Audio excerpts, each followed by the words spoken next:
Hello friends, मैं समिता स्वागत करती हूँ आप सभी का अपने चैनल पर। फ्रेंड्स, आज के वीडियो में हम देखेंगे 38 साइज का 4 टक्स बेल्ट ब्लाउज की कटिंग और स्टिचिंग।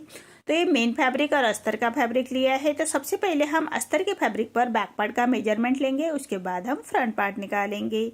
तो देखिए, जितनी आपकी चेस्ट है, चेस्ट का 4th पार्ट करना है प्लस 1.5 इंच करते हुए कपड़े को फोल्ड कर लेंगे और फोल्ड को अपनी तरफ करते हुए रखना है। देखिए, इसी तरह से फोल्ड को अपनी तरफ करते हुए रखेंगे और नीचे से एक लाइन ड्रॉ करते हुए सबसे पहले हम कपड़े को सीधा कर लेंगे। देखिए, इसी तरह से कपड़े को एक लाइन ड्रॉ करते हुए सीधा कर लेना है। अब तैयार ब्लाउज की लेंथ मेरी 14 इंच है, तो मैंने 1 इंच बढ़ा कर ली है लेंथ में। आपकी जो भी लेंथ आएगी उसे 1 इंच बढ़ा कर ही लीजिएगा। ये डीप नेक ब्लाउज है हमारा। तो शोल्डर लिया है मैंने 5 इंच, आर्म होल लिया है मैंने 5.5 इंच। स्क्रीन पर दिए हुए मेजरमेंट के अनुसार मैं ये बैक पार्ट की कटिंग कर रही हूँ। आप चाहे तो अपना मेजरमेंट ले सकते हैं। अब चेस्ट हमारा 38 है, तो उसका 4th पार्ट आएगा 9.5 इंच और 1.5 इंच मार्जिन का। ये डीप नेक ब्लाउज है, तो हाफ इंच पर हम ऐसी तिरछी लाइन ड्रॉ कर लेंगे और 1 इंच पर हमें आर्म होल की गोलाई दे देनी है हल्के हाथों से।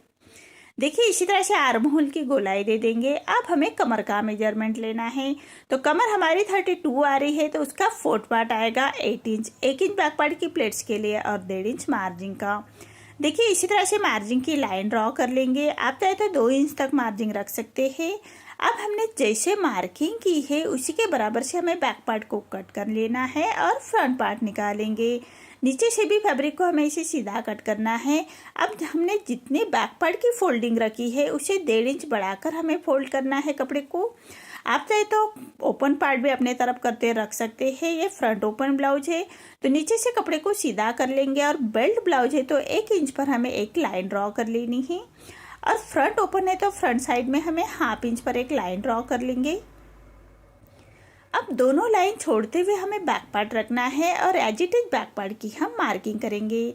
जैसे हमने बैक पार्ट की कटिंग की है उसी के बराबर से हमें बैक पार्ट की मार्किंग कर लेनी है, लेकिन दोनों लाइन छोड़ते हुए हम बैक पार्ट रखेंगे, उसके बाद हम मार्किंग करेंगे। तो देखिए, इसी तरह से मार्क कर लिया है। अब हमें फ्रंट आर्म होल की गोलाई के लिए फ्रंट आर्म होल की चेस्ट की और आर्म होल की लाइन ड्रॉ कर लेंगे और हाफ इंच अंदर की तरफ लेते हुए फ्रंट आर्म होल की गोलाई दे देनी है हल्के हाथों से। देखिए, इसी तरह से फ्रंट आर्म होल की गोलाई दे देंगे। अब हमें डार्ट के लिए साइड से हाफ इंच बढ़ा लेना है और नीचे से 1.5 इंच बढ़ाते हुए ऐसी हम एक तिरछी लाइन ड्रॉ कर लेंगे। देखिए, इसी तरह से तिरछी लाइन ड्रॉ कर लेनी है। अब जैसे मार्किंग की है उसी के बराबर से हम कट करेंगे। आर्म होल हमें फ्रंट का ही कट करना है, उसके बाद हम डार्ट की मार्किंग करेंगे। नीचे से भी फैब्रिक को सीधा कट करना है। तो अब हम सबसे पहले नेक की कटिंग करेंगे, नेक की मार्किंग करेंगे। नेक विथ में रख रहे हुए 2 इंच और नेक की लेंथ रख रहे हुए 6.5 इंच और नीचे से विथ में 2.5 इंच रखते हुए ऐसा चौकोन बॉक्स तैयार कर लेंगे और नेक का राउंड शेप दे देना है। अब हम बेल्ट की मार्किंग करेंगे। 3 इंच पर हमें बेल्ट की मार्किंग कर लेनी है। देखिए, साइड से भी 3 इंच लेते हैं और सेंटर से भी 3 इंच लेते हुए ऐसे हमें एक सीधी लाइन ड्रॉ कर लेंगे। अब हमें सामने की तरफ बेल्ट का शेप देना है, तो 1 इंच ऊपर की तरफ लेते हुए और विथ में 3.5 इंच पर ऐसे बेल्ट का शेप दे देंगे। देखिए, इसी तरह से हमें हल्के हाथों से बेल्ट निकाल लेना है। अब हम डार्ट की मार्किंग करेंगे। तो डार्ट की मार्किंग के लिए हमें बस्ट पॉइंट निकालना है, तो वो आ रहा है मेरा 10 इंच पर और यहाँ से 3.25 इंच पर लेते हुए हमें ऐसा बस्ट पॉइंट निकाल लेना है। देखिए, अब यहाँ से चारों डार्ट देने हैं हमें 1.5 इंच के डिस्टेंस पर। तो देखिए, सामने का डार्ट 1.5 इंच के डिस्टेंस पर, सेंटर का ही 1.5 इंच, साइड का ही 1.5 इंच और आर्म होल की तरफ का ही 1.5 इंच लेते हुए अब हमें दोनों डार्ट के डिस्टेंस हमारा 2 इंच का होना चाहिए, इसका ध्यान रखिए। देखिए, इसी तरह से सभी डार्ट की हमारी मार्किंग हो चुकी है, डार्ट निकल चुके हैं। अब इसको हमें लाइन ड्रॉ कर लेंगे। तो देखिए, इसे सेंटर का ही डार्ट निकालेंगे, साइड का भी डार्ट की मार्किंग करनी है और आर्म होल की तरफ से 1 इंच सामने की तरफ लेते हुए हमें डार्ट की मार्किंग करनी है। अब दोनों साइड से हमें डार्ट आपको जितना रखना है उतना आप रख सकते हैं। सेंटर का डार्ट हमें 1.5 इंच तक रखना है, तो 1.25 इंच दोनों साइड से लेते हुए हमें सेंटर के डार्ट की मार्किंग करेंगे। अब सभी डार्ट हमें हाफ इंच के डिस्टेंस पर रखने हैं, सिर्फ सेंटर का ही डार्ट हमें थोड़ा बड़ा रखना है।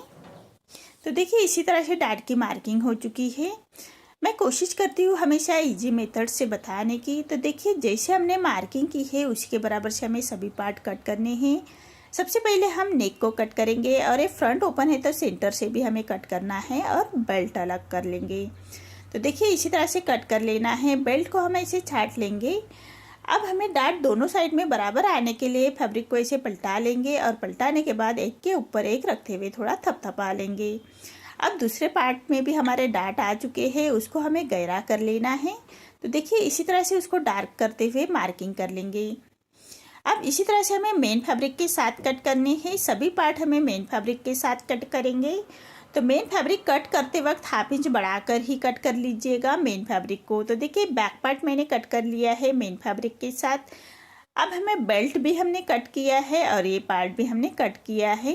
तो सभी पार्ट हमें मेन फैब्रिक के साथ अटैच कर लेने हैं। तो मेन फैब्रिक पर हमें रॉन्ग साइड पर रखना है। मेन फैब्रिक पर रॉन्ग साइड पर रखेंगे और सबसे पहले चारों साइड से हमें मेन फैब्रिक के साथ अटैच कर लेने हैं। तो देखिए इसी तरह से अस्तर के फैब्रिक के बराबर सी हमें स्टिच कर लेनी है। तो हाथ से थोड़ा प्रेस करते जाइएगा और सिलाई करते जाइएगा ताकि अंदर की तरफ करिया क्रीज ना रहे, इसका ध्यान रखें। अब अंदर से बराबर से हाथ से प्रेस करते हुए हमें ये स्टिच कर लेनी है। तो इसी तरह से हमें मेन फैब्रिक और अस्तर का फैब्रिक हम अटैच कर लेंगे। अब हमारा जो एक्स्ट्रा हमारा मेन फैब्रिक आ रहा है उसको हमें अस्तर के फैब्रिक के बराबर से ही कट कर लेंगे। तो देखिए इसी तरह से मेन फैब्रिक को हमारा अस्तर के फैब्रिक के बराबर से ही कट करना है। इसी तरह से दोनों साइड के पार्ट हमें ऐसे ही मेन फैब्रिक के साथ अटैच कर लेंगे। तो देखिए अब हमें डार्ट की मार्किंग है। तो सबसे पहले मेन फैब्रिक और अस्तर का फैब्रिक हमें डार्ट की स्टिच कर लेंगे ताकि हमारा डार्ट देते वक्त फैब्रिक छूटे ना, इसलिए हमें मेन फैब्रिक और अस्तर का फैब्रिक अटैच करते हुए डार्ट की स्टिच कर लेनी है। देखिए इसी तरह से हमें स्टिच कर लेनी है। अब हमने जैसे डार्ट की मार्किंग की है उसी के बराबर से हमें स्टिच कर लेनी है। तो सबसे पहले हम सेंटर के डार्ट की स्टिच करेंगे, उसके बाद हम साइड का डार्ट की स्टिच कर लेनी है। देखिए इसी तरह से हमारे चारों डार्ट की स्टिच कर लेनी है। ऐसे हमें इस दूसरे पार्ट को भी रेडी कर लेना है। देखिए इसी तरह से हमारा कितने फिनिशिंग के साथ रेडी हो चुका है। ऐसे दोनों पार्ट हम रेडी कर लेंगे। अब हमें बेल्ट रेडी करना है। तो बेल्ट हम मेन फैब्रिक पर राइट साइड पर रखना है और नीचे से हमें 1/2 इंच का मार्जिन कवर करते हुए नीचे से बेल्ट को हम स्टिच कर लेंगे। अब फैब्रिक को सीधा कट कर लेना है और छोटे कट्स लगा लेंगे। अब जो अस्तर का फैब्रिक है उसको पलटाते हुए उसके ऊपर से हमें स्टिच कर लेनी है फिनिशिंग के साथ। तो अस्तर के फैब्रिक के ऊपर से हमें स्टिच कर लेंगे और फैब्रिक को पलटाते हुए क्रॉपी स्टिच कर लेनी है कॉर्नर से। देखिए इसी तरह से रॉपी स्टिच कर लेंगे और फैब्रिक को पलटाते हुए मेन फैब्रिक और अस्तर का फैब्रिक हमें अटैच कर लेंगे। देखिए इसी तरह से मेन फैब्रिक और अस्तर का फैब्रिक हम अटैच कर लेंगे फिनिशिंग के साथ। अब हमारा जो एक्स्ट्रा मेन फैब्रिक आ रहा है, बेल्ट के साइड में एक्स्ट्रा मेन फैब्रिक आ रहा है, उसको हमें अस्तर के फैब्रिक के बराबर से ही कट कर लेंगे। अब हमें बेल्ट अटैच कर लेना है। तो देखिए 1/2 इंच का मार्जिन कवर करते हुए बेल्ट अटैच कर लेंगे। साइड से फैब्रिक को हम ऐसे थोड़ा छाट लेंगे, एक लाइन ड्रॉ करते हुए उसके ऊपर से स्टिच कर लेंगे और जो एक्स्ट्रा है फैब्रिक उसको हम कट कर लेंगे। तो देखिए इसी तरह से हमें बेल्ट अटैच कर लेना है। राइट साइड पर राइट साइड रखना है और उसको 1/2 इंच का डिस्टेंस कवर करते हुए हम उसको स्टिच कर लेंगे। तो देखिए इसी तरह से हमारा बेल्ट अटैच हो चुका है और उसको एक पक्की स्टिच कर लेंगे। अब राइट साइड से हमें एक रॉपी स्टिच कर लेनी है, एक प्रेस सिलाई बोलते हैं उसको, वो कर लेंगे। देखिए फिनिशिंग के साथ हमें स्टिच कर लेनी है। आप चाहे तो उसको नहीं की तो भी चलती है, तो लेकिन इससे हमारे लिए फिनिशिंग बहुत ही अच्छे से आती है। अब हमें हुक की पट्टी अटैच करनी है। तो हुक की पट्टी हमेशा अस्तर के फैब्रिक की ही लीजिएगा और राइट साइड पर रखते हुए उसको हमें हाई हुक की पट्टी के लिए हमने जो 1/2 इंच छोड़ा था उसी मार्जिन को कवर करते हुए पट्टी को स्टिच कर लेंगे और पट्टी को फोल्ड करते हुए इसे हम एक कॉर्नर की स्टिच कर लेंगे। अब पूरे पट्टी को फोल्ड करते हुए हमें एक रॉपी स्टिच कर लेनी है। आप चाहे तो फाइनल स्टिच भी कर सकते हैं, मैं रॉपी स्टिच कर रही हूँ। बाद में हमें स्टिच निकाल लेंगे और सुई धागे से उसको तुरपाई कर लेंगे। तो देखिए इसी तरह से एक रॉपी स्टिच कर लेनी है और ऐसे हम पट्टी को कट कर लेंगे। ऐसे हमें दोनों पार्ट रेडी करने हैं। तो दूसरे पार्ट को हमें हाई की पट्टी अटैच करनी है। तो हाई की पट्टी हमेशा रॉन्ग साइड पर लगाते हुए राइट साइड ली जानी है। तो मेन फैब्रिक की ही हाई की पट्टी लीजिएगा और पट्टी को पलटाते हुए पट्टी के ऊपर से हमें स्टिच कर लेनी है। अब हम पट्टी को 1.25 इंच बाहर की तरफ फोल्ड करना है और फोल्ड करने के बाद उसके कॉर्नर से स्टिच करेंगे। मैं सेंटर से स्टिच कर रही हूँ। अब हमें मशीन से ही हाई बनाएंगे, तो देखिए इसी तरह से हमें मार्किंग कर लेनी है और जो एक्स्ट्रा पट्टी है उसको कट करेंगे। हाई हुक की पट्टी हमें चेक कर लेनी है, कम ज़्यादा हो तो नेक रेडी करने से पहले उसको छाट सकते हैं। अब हमें हाई की मार्किंग करनी है, तो देखिए टेप रखते उसका सेंटर निकालेंगे और दोनों कॉर्नर्स की स्टिच करनी है और जो सेंटर से हमारा सेंटर आ रहा है उसको भी हम स्टिच कर लेंगे, मार्क कर लेंगे। अब हमें ऐसे वी शेप में उसको स्टिच कर लेनी है फिनिशिंग के साथ। तो देखिए इसी तरह से कॉर्नर से स्टिच करनी है। अब जहाँ पर हमने मार्किंग की है वहाँ पर हमें वी शेप की स्टिच कर लेनी है। इससे हमारे टाइम की बचत हो जाती है, हमें हाई हुक बनाते वक्त इजी हो जाता है। अब सीजन चल रहा है इसलिए हमें बहुत ब्लाउज आते हैं, इसलिए हमें टाइम कवर करना पड़ता है। अब हम नेक रेडी करेंगे, तो नेक रेडी करने से पहले हमें हाई हुक की पट्टी चेक कर लेनी है और नेक को लगाने के लिए हमेशा तिरछे में ही पट्टी लीजिएगा और पट्टी को हमें ऐसे एक पैर का मार्जिन रखते हुए स्टिच कर लेंगे और पूरे पट्टी को हम ऐसे छोटे कट्स लगाएंगे, सिलाई ना कटे उसका ध्यान रखें। अब पट्टी को पलटाते हुए ऐसे पट्टी के ऊपर से हमें स्टिच कर लेनी है, सिलाई मार्जिन को अंदर की तरफ लेते हुए।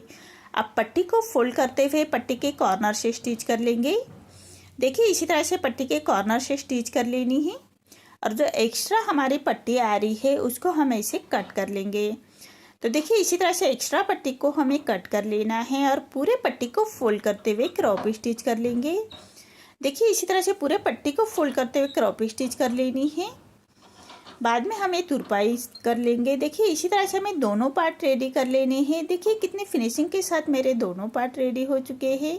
आपको मेरा ये वीडियो कैसा लगा प्लीज़ कमेंट में बताइए। अगर आप चैनल पर पहली बार आए हैं तो लाइक शेयर ज़रूर करें और चैनल को सब्सक्राइब ज़रूर करें। धन्यवाद।